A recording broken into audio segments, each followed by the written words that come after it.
Welcome to another edition of Ask Isaiah. It's your host Isaiah Rose, and with me is Frank Teah. If That's you're good. not familiar with our previous episode, we did an episode in regards to NBA milestones, more specifically LeBron James 30K, 8 assists, 8K rebounds.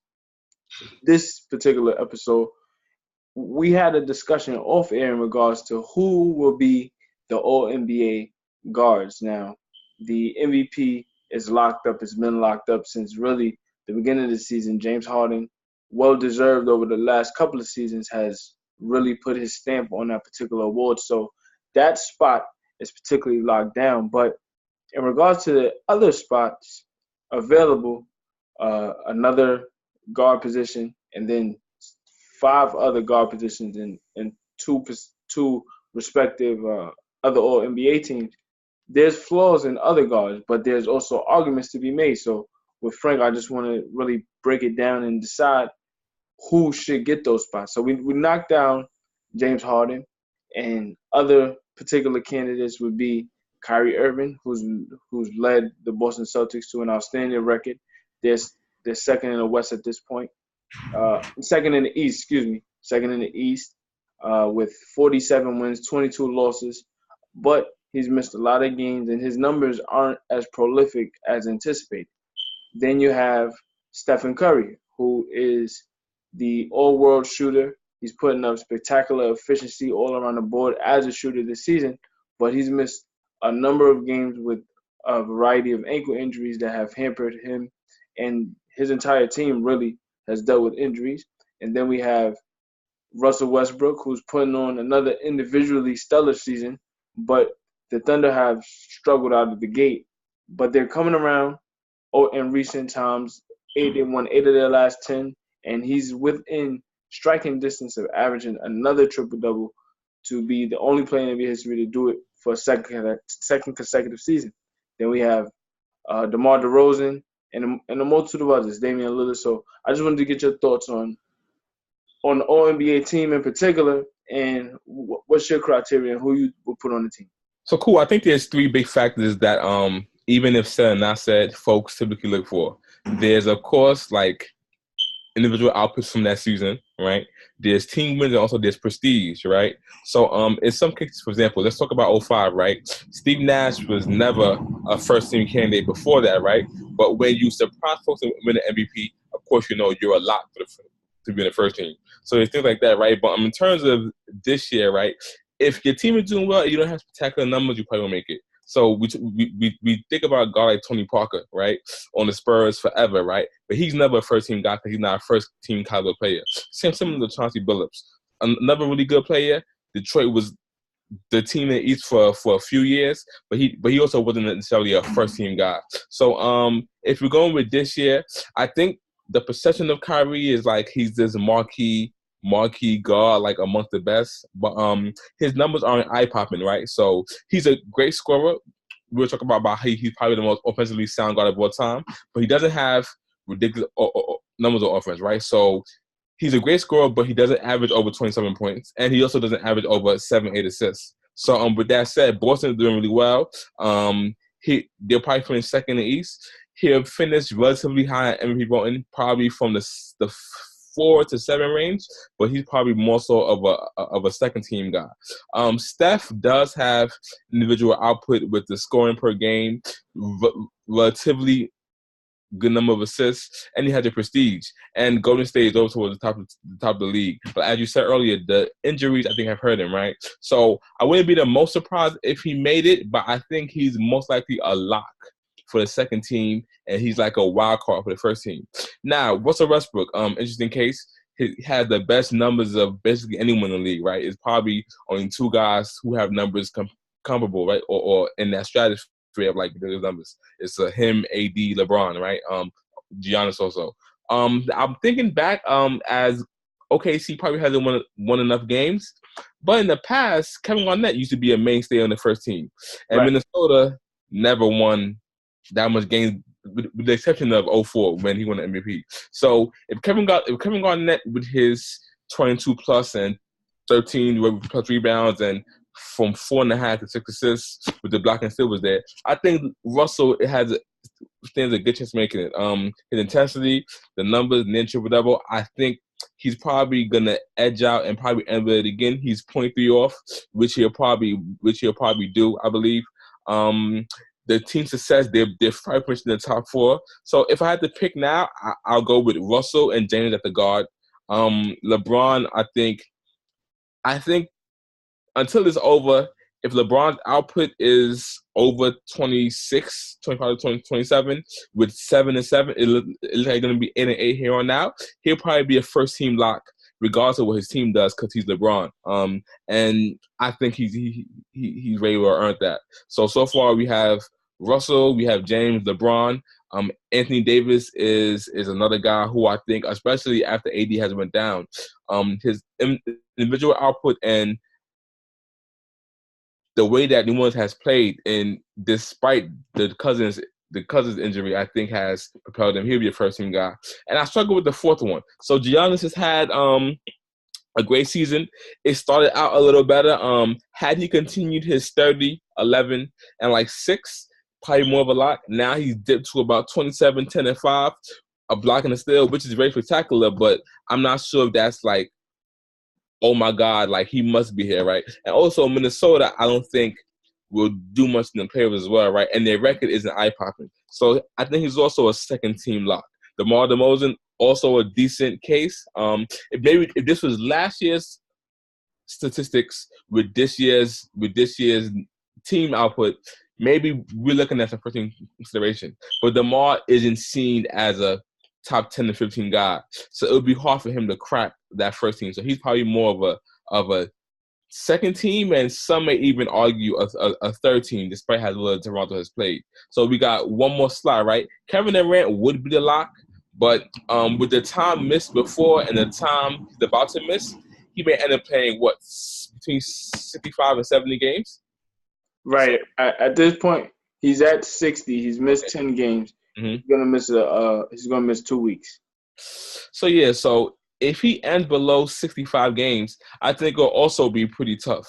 So Giannis may be able to sneak in there at that. So another guy, Joel Embiid, having an amazing year. Philly will probably get in from 5 to 6 range. He has really good numbers, great numbers, but I'm not sure it's over the top. So he'll probably be a second team contention to third as well. So to run down the first again, we have Russell, James, LeBron.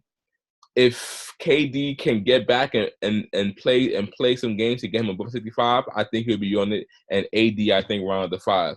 If not KD because of the injury, I think Giannis has a chance of sneaking in. But in terms of the other folks like a Kyrie or so, if you pick, when we were speaking earlier, if you pick Kyrie in the first team, then you have to pick Dame on the first team as well. Because Dame has better numbers. The teams have very similar records. And the past 6 weeks, Dame Lillard has looked like a top 3-point guard in the NBA. He's just carried them night in, night out.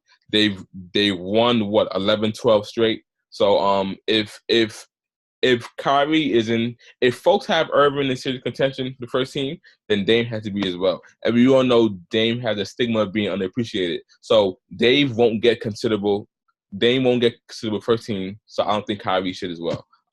If you ask me right now, I think Dame should finish on the second team, probably in place of a Kyrie Irving. Now, you made some interesting points I want to touch on. Going back to your Kevin Garnett case back in the early 2000s, mm-hmm. When he was making the first team, I think at that point, Tim Duncan and Kevin Garnett were recognized as the top 2 power forwards mm-hmm. in the league at a considerable margin. Mm-hmm. And you had the Chris Webbers and Dirk Nowitzki's really battling for that, battling to get into that top tier, but they were recognized as the second tier at that point. Both eventually had MVP caliber seasons. Dirk won an MVP. But that was more or less as Tim Duncan started to scale back numbers-wise. So then Dirk took the reins. I think in terms of how the guards are looked at this time, especially in the last 4 years, there's been a 3-headed monster in terms of the top guards in the league between Curry, Harden, and Westbrook. And then there's always that second tier, the John Walls, Damian Lillards, Kyrie Irving. Now, Kyrie Irving is a unique case because while he is an all-star, because he's had superstar-worthy moments and played in high-leverage moments with LeBron over a 4-year period, over a 3-year period, the trajectory of his career is looked at as one of those prestigious players. But him being young and still having to prove himself individually as a leader, or not individually, but separate from LeBron, it's going to take time, I think, for him to get to where Russell, James, and Steph have established. So to your point about Steph, because he has the prestige, he's afforded a lot more leeway to miss games where another player like DeRozan would have to play all the time and put up numbers considerable to what you said last year, 27s, things like that. So even though DeRozan is putting up comparable numbers of an all-star, he's close to 24 points per game. The team is winning, as you mentioned, 12 and a 12-game winning streak prior to their loss today against Oklahoma City. They're first in the East. All those things put in a pot, that would be a first-team All-NBA. But because Steph has that leeway, because Kyrie has a certain leg up in terms of high leverage moments where DeRozan doesn't, that should put those two players, as you said, in the conversation for second team. Damian Lillard, on the other hand, is having a surprising season. Nobody considered Portland to be in the top 3 in the Western Conference. Yeah. Then, while Damian Lillard has put up numbers similar to this before, he's averaging 26.8 now. He averaged 27 last year, and the year before he averaged 25. So he's shown the ability to score, but now it's a difference between scoring a lot of points and turning those into tangible wins. Yeah. So, for example, you mentioned Anthony Davis. This is not the first year Anthony Davis has put up these type of numbers. Not at all. But in years past, and sort of similar to now in recent times, he's put up numbers but hasn't been able to win. Now Anthony's turning those into tangible wins. Lillard has done that at times, but this is the first time where he's turned them into tangible wins over a total season. Yeah. And the team is reflecting it. So now they're on an 11-game winning streak, battling not just for a spot in the West as in years past, but they're battling for a top 3 seed, home court advantage. And that in itself could be an MVP caliber case. Yep. But because James Harden has put his stamp on the award, it's really out of his hands at this point. But I think in terms of my All-NBA, I will go with James, obviously. I will go with Westbrook at the second guard spot for the first team. LeBron, Giannis, AD. That's my first team. Okay. Anthony Davis, AD. The second team, I will go with Kyrie Irving and DeRozan for my second team. Because I just feel like DeRozan is similar to Lillard in a sense where Toronto has won 50-plus games for 3 consecutive years. Yeah. This will be the first year where they outright have the number 1 seed in the East.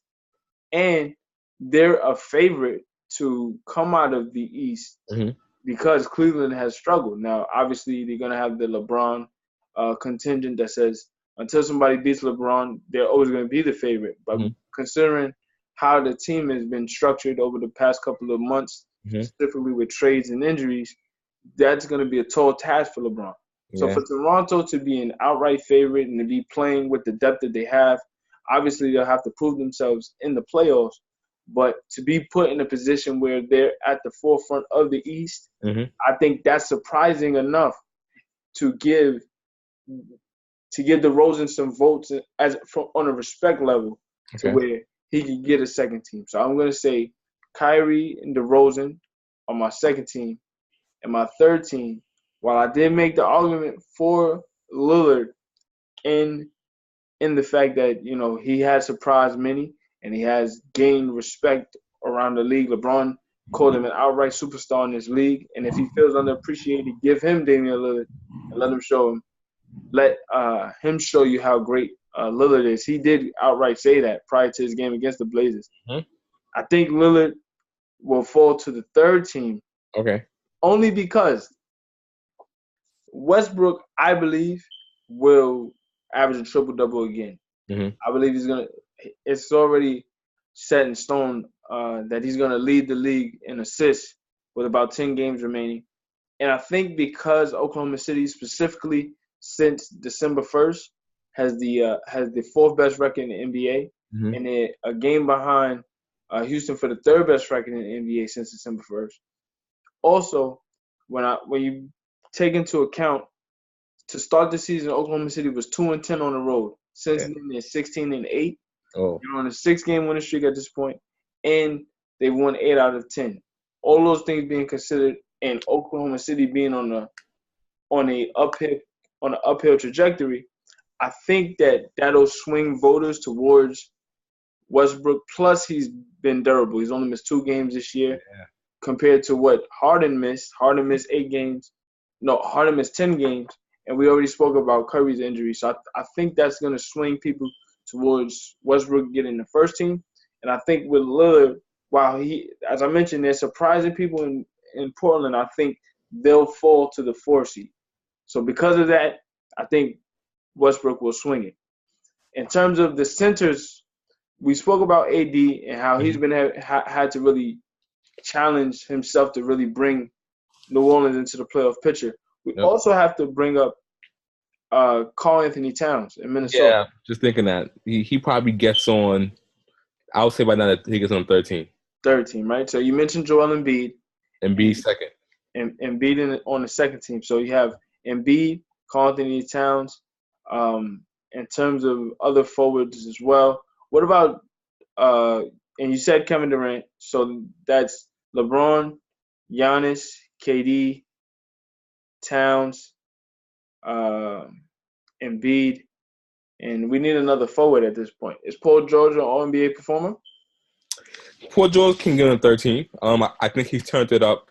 I think he's turned it on latter 3 months, playing tremendous defense. OKC, fourth best record in the league fourth best record since then. Only second behind Houston since post All-Star break. For that reason, Paul George averaging around 22 points. Yes, 22 points, shooting 41% from 3, a career high. And he's going to be in the conversation for Defensive Player of the Year as well. Yeah, for sure. I think Paul George earned it. There was some dissension. It looked like they meshed well earlier. I think Paul George has played really better with this second unit, especially once it goes to the bench. He helps play make. He's been a reliable scorer, and he's played big in statement games for the most part. So yeah, I think Paul George is that third team guy. But does Paul George go on as a forward? I think at this point the wings kind of leverage interchangeable, right? So 2, 3, okay, cool. That's cool. That's fine. This is my only issue, and that's my issue. Dame Lillard is from the guard. There's only 3 guards with better season than Dame's, and I say too generous. I think there's 2 guards who have better season than Dame Lillard for sure. 2 guards. That's Russ and James. Steph having a Steph season, I'm not sure if it's better than Dame, but it will be looked at as better. Fine. So he's having the 4th best guard season, but he's gonna still end up on the 3rd team when there's already a spot for 4 guards. That's just me, it's tough. I get it, but it's tough. You know what I mean? Again, I'm a DeMar guy. I like DeMar, but DeMar averages 3 less points than Dame does, right? I don't like to get into conference, but the East is not as strong as the West. Toronto caught folks by surprise, but Portland's also surprising, right? And what Dame has done during this win streak has been the point total as of late has been like out of this world. So I'd bump Dame to second team, but I do get and I do admit that it will be a bit odd to not have anybody from a top seed on the first 2 teams. Right.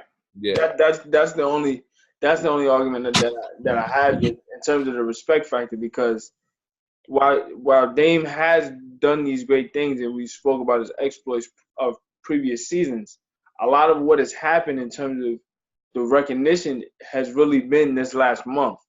So when we consider what Toronto has done for the totality of the season up until this point, I mean, and it kind of puts a dent in my argument in terms of what Westbrook has done, because Mm-hmm. Westbrook, he only had really 2 bad months in the season, which is to start the season. But since December 1st, it changed. With DeRozan, it really has been consistent, and they've won. It's similar to what Boston has done. Both teams will be in contention for 60 wins. So it's kind of difficult to leave 60-win teams off. Specifically to your point about Kyrie, I think of all of the guards, Kyrie and DeRozan are the lesser in terms of being prolific. Yep. All the other guards are so much more prolific than them that they will definitely deserve a spot. Mm-hmm. But those other two are winning Yeah. at rates that that Russell isn't, and in terms of durability, Steph hasn't played. So Yeah. It's a great case study in terms of how they're gonna do it. I in terms of what Steph is doing, it's similar to what Allen Iverson did in 2002. Yeah. Now, in terms of winning, the Warriors are still winning because their team is just so smart and they have the talent. Stacks. It is what it is. But in terms of durability, but still putting up great numbers, Iverson was able to make an All-NBA second team in 2002, despite missing 22 games. Mm-hmm. Missed 22 games. He led the league in scoring. Mm-hmm. He led the league in steals, and he was still respected and garnered an All-NBA second team. Mm-hmm. Now with Steph, I'm not sure he's going to be able to get to 60 games, but because of his efficiency, because of his scoring prowess, he's at 26 a game. The Warriors are still going to probably win 58 to 60 games, maybe close to 63, depending on what Houston does. And he's played a key part in that despite missing games. Mm-hmm. It's going to be very difficult to leave him off the top 2 NBA. And that'll be the case for the next 3-4 years of his career. He'll always have before the season starts, he'll be seen as someone who will most likely be on it. So he only has to do what Steph has done recently to get on. Right. As opposed to other folks who have to blow folks out the world. Yeah, they have to. Yeah. So right. DeMar has to really have a season. A Dame who's having, in my opinion, maybe MVP voting maybe 3rd, 4th at this point, probably in the 4th. With that said, he still has to do this year in and year out because he doesn't have that prestige that other guys have had throughout their career. So I think this year it'll be interesting to see how this all plays out. Some good cases, but I'm hoping we see Dame on the second team as opposed to a third, because I think he's deserving of second team. Right now, because I'm a fan of Dame, I wouldn't have an issue if he made it over DeRozan. But I just feel like what Toronto has done over the last couple of years, plus this particular year, talking to your point about surprising people, they've jumped ahead of Boston, who many thought would run away with the conference. Yeah, at some point it seemed like it. Right. So, at this point, they're at 52 wins, on their way to 60. Yeah. When you think about Toronto, you say, wow, 60 wins. Wow. Yeah. They don't necessarily have the players that a 60-win team should, but they really probably, in some people's eyes, do. They have an elite point guard in Kyle Lowry, who many consider maybe a top 10 point guard. Yeah. DeRozan is a top 5 shooting guard at his position. So, but to your point about Stephen Curry, in terms of him having to maintain those numbers throughout a particular time, do you feel like, well, maybe I do personally, I think that what James and Russell did specifically last year was so otherworldly that anything less than that, even if it is still otherworldly numbers, if they aren't close, people will look at it as a down year. So, for example, with Westbrook, he averaged 32, 11, close to 11 rebounds and 10 assists last year. Well, this year, his efficiency numbers are better in terms of shooting all around. He's shooting close to 46%. He's averaging 25 points, 10 assists, and 9.7 rebounds. Those numbers are still otherworldly, but they aren't 32, 11, and 10. Yeah. So do you think people will look at it like in a down year? I mean, 7 points is a big drop off, but triple doubles have, if it happens, to be the third time ever, right? So I don't think, if people being realistic, they should say he dropped off points. He did get two pretty big scorers, right? So that's the reason for that. His shot attempts are also down, efficiency up, and the other things are the same. So no, I don't think folks should judge it as a down year. Folks should judge it as an adjustment year, and he's still the prolific assist guy rebound that he is. So regardless of if he's averaging 28 points or 18 points, it's a triple double. That would be the third time ever. So I think folks should judge it as such. Good point. I was also I was looking at the Toronto and OKC game earlier, and Carmelo passed Reggie Miller in terms of scoring and all-time scoring. So he's 19th all-time. Congrats to Carmelo Anthony in that regard. But it got me to thinking about Eastern Conference forwards in terms of the matchup with Serge Ibaka. And I was thinking about Blake Griffin. Now, would you consider Blake Griffin a top 20 player in the NBA? I definitely, talent-wise, he Blake, as we know, should be a top 10 player right now. Top 20, I think if we were to go down the list, he'd fall outside of 20. He would be more talented than some guys. Other guys would have a better output than he does. So he'd probably fall outside the 20, if we're being honest. Probably more 25-ish.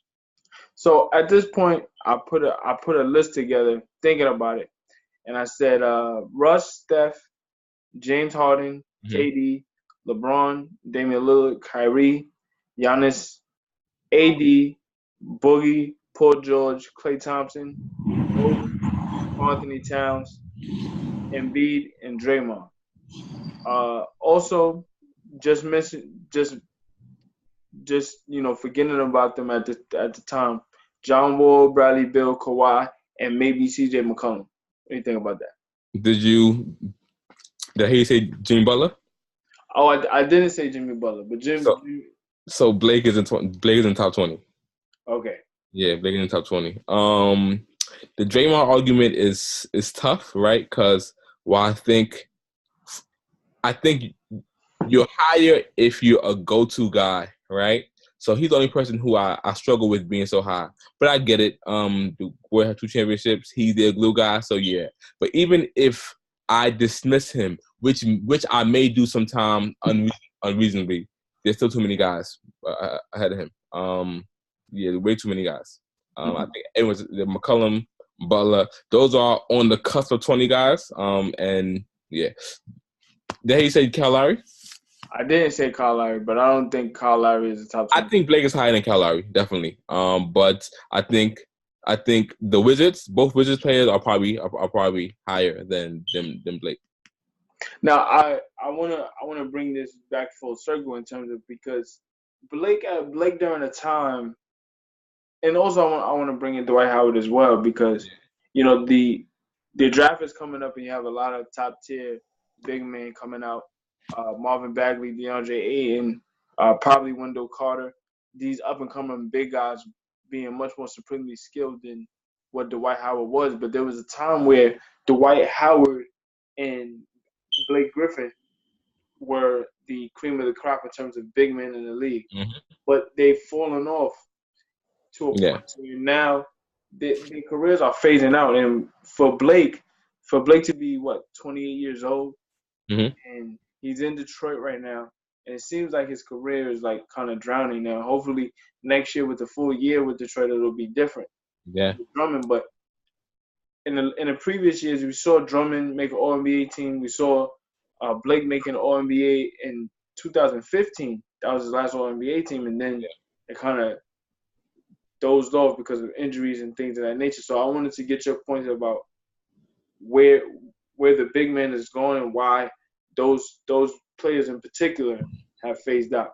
I think those are 2 cases that I think are just anomalies, right? Those are 2 guys who had it, and I don't think one is enough, right? Because they were dominant for a few years, especially Dwight's Orlando years later. He was a top 7 to 10 player, right? Second MVP in 2011. I mean, so from 2010, from like 2009 on, Dwight, was pretty big. That's just a case where folks aren't as motivated, and I don't think they go further like they should. Blake Griffin also, I'm not sure what's changed from the year he did almost 25 and 10, right? And he looked like a triple double guy in the playoffs. So I'm not sure what happened there. I think for a time in the NBA there was like, wow, there's no more bigs, but I think we've seen a big resurgence in big men. I think we have about 7 really good big men in the league currently. Right. Whether or not they're traditional low post bigs or they're new like shooting bigs, I think they mix it up, right? So like Boogie and AD can step outside, hit the 17-footer. Boogie can shoot threes, but they're also still low post bigs, right? Same thing with Embiid, still low post big. Porzingis also a big. He's more guard like, but he can still mix it up a little bit. So I think we constantly Towns the same way. So I think we have a good batch of like 7 good, and not only good, but young bigs. So I think that the next wave of young players are going to follow in that trend as opposed to going the Blake and Dwight route. So I think the game is getting back to a place where it'll still be guard dominated, and that's just is a guard league, but you have a better balance as you did towards like the middle 2000s, like the 08 to like 2013, where there was no one but like 1 or 2. So right, but I want to piggyback on that point specifically with the bigs, because even if we're talking about those extraordinary outlier type bigs, you still have a contingent of solid bigs that aren't prolific scorers, but they contribute in ways that maybe the White doesn't or Blake doesn't. You have Steven Adams, you have Clint Capella, you have Andre Drummond on Detroit. I mean, for me in particular, I don't want to harp on Dwight too much, but in terms of what Capella has done with Houston over the last 2 years, you telling me Dwight couldn't do that when he was there in 2015? That's the unfortunate part, right? If they could have kept him, he could have been just maybe 2/3 of what he could have been. We're talking about a team, especially if you add Chris Paul. I don't know what that looks like. I mean, because Clint Capella is having a terrific season. And you would think that Dwight is having a Clint Capella type season right now. And Dwight. Right. I mean, it's literally the same. It's the same type of game. So you wonder why he can't do that on the biggest stage, right, with the pressure on. That could be a thing. LA may have done bad for Dwight's confidence. I mean, threw him in the limelight. Kobe was an alpha male, so not only was he not probably used to playing with a guy, he's now playing with one of the guys of like top 10 guys of all time, right? And not only like just plays, but like being like really like intense, and the many Malcolm plays. You know what I mean? So that may hurt his psyche. That's also sounds like an excuse, because I think that's me letting him off the hook. Because regardless of something doing, you still got to benefit from yourself. But yeah, I think sometimes guys go situations where it makes or breaks them, and I don't think Los Angeles Bold did well for Dwight's confidence. So yeah, so the thing with that. So do you think there'll ever be a time where a big man can be the best player in the league again? Nah, I think we're so far gone for that. No, not. I don't think so. I think it's too much of a guard game that won't change. Guards are coming out of school because of what I think the goal for generations are only to get better, right? So guards are coming out of school more dynamic, a little taller, stronger, more explosive, faster, jump higher, can do more things. So I don't know. I think the best player in the league, I think, will forever be a player from the 6'4" to 6'10" range. I don't think we'll see, and I think that even the 6'10" guys won't be back to guys. They'll be more perimeter orientated. So no, I don't foresee a big being the best player in the league no more. I think the game just revolves around having great perimeter players too much. So yeah. Good points, man. I want to thank you for your time more than anything. We'll obviously continue these great conversations as the season wanes, and especially in light of these tight playoff races that are coming up, and the Rookie of the Year races and beyond. So I want to thank you for your time, Frank. We'll continue to speak. This is Ask Isaiah. The show is Isaiah Rhodes. Where can they find you on Instagram and Facebook and things like that? Awesome. You can find me at Enoch is Enoch. ENOCHIS ENOCH on there. I chime in some sports stuff. It's mainly about fitness and fashion. So find me there. Always approachable. You can hit me up if you got any questions. On Facebook, Frank Teah, first and last name, FRANK TAH. Yeah, that's pretty much it. Thank you for your time, Frank. Ask Isaiah Rhodes. We'll be back next time. Cool.